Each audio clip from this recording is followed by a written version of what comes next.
welcome back to Dylan's Little Hobbies, and you know what, ever since Rogue One, I had an idea for a Star Wars story, and I decided to make it. I have done part 1, go ahead and check that out on my channel if you guys want to. There'll be a playlist at the end of this video, or a playlist card that will come up, all about Star Wars The Rise, my fan-made book. I have written part 1, I have put it onto YouTube. You guys seem to really enjoy part 1, so here I am doing part 2. I hope you guys enjoy, and I will of course narrate it, but I am not a professional speaker or a professional writer. This is just a fan-made story made by me, Star Wars The Rise, part 2. Let's get into it. Chapter 5. First lessons. The next day, Kaven is helping Lit put the ship back together. She screws in a few panels, then Kaven strips some wires. He then touches the end, and boom goes a cloud of smoke out to the engine. Woohoo! Lit says. At this rate, it will only be a few months. We got at least one engine almost online. Kaven nods in approval when Dash shows up. Mr. Kaven? He turns to see Dash. Hey kid, feeling better? It's nice to see you on your feet. Mr. Dash starts. You might not want to stand too close. The engine is still hot. Mr. Kaven? Dash says as Kaven heads into the ship. Don't worry, kid. We'll be out of here soon. Slade! The boy yells. Kaven stops as a twisted smile shows on his face.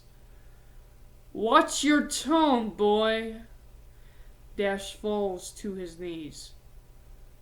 Train me, he says. I will become your weapon. Dash turns to the boy. What is it you want? What did you decide? This knowing full well what I plan? The boy lifts his head. Long ago, when I was very young, I first discovered my powers and wanted to show what I could do to my family. They said I had a gift and were very proud of me. I then grew up trying to help people with my gift, but I only found it to be a curse. One day I was in an argument with my mother. My power took over. I just wanted her to leave me alone for 5 minutes. Not to... He stops. Then my father, trying to defend himself, struck at the gift.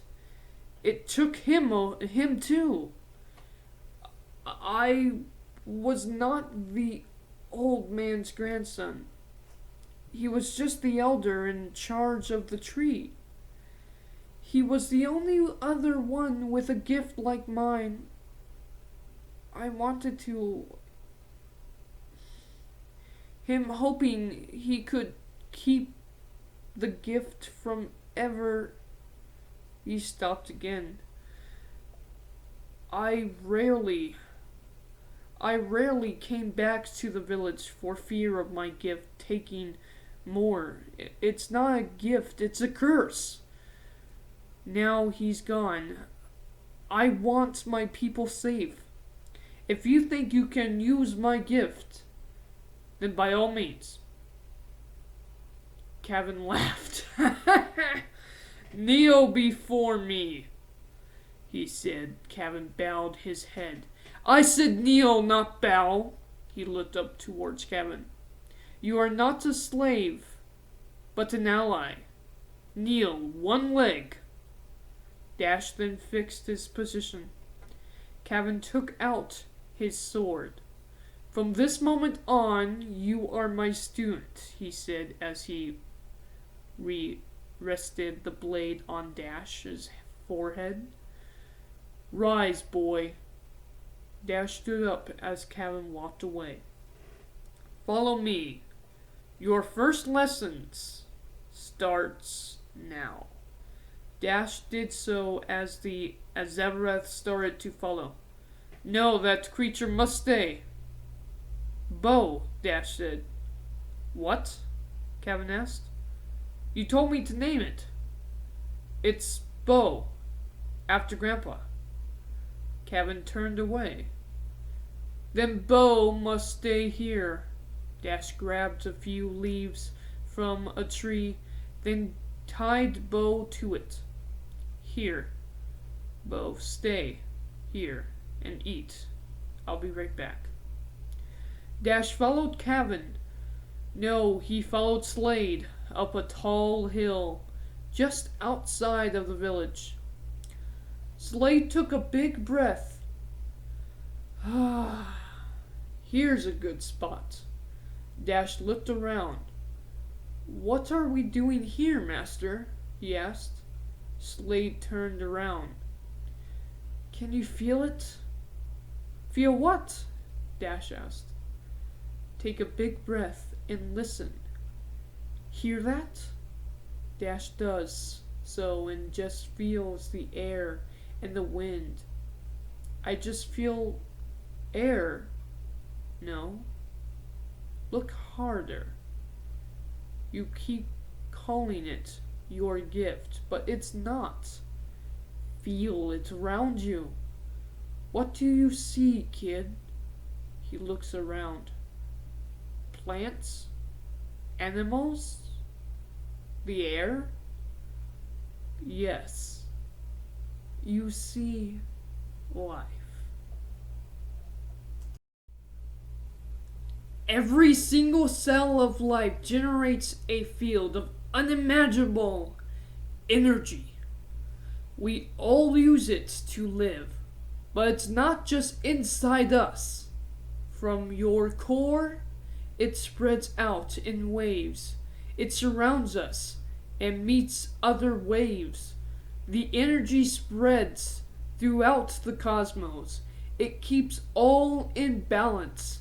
It's a force of nature. Your gift, everyone has it and uses it to a certain extent. Of 100% of life, there is 10% that has the innate ability to manipulate energy easier. Everyone can do this, but some, like us, are better at it. Like everyone can run. Some can run faster than others simply because they're born with stronger muscles for it. It don't mean everyone else can't train and get faster. Even then, those born with stronger muscles. It's the same principle of that 10%. Less than one ever find a master to learn from. Congrats on that. Dash thought to himself for a moment. Okay, if everyone can, why don't they? He asked. Back to the running example, Slade spoke again.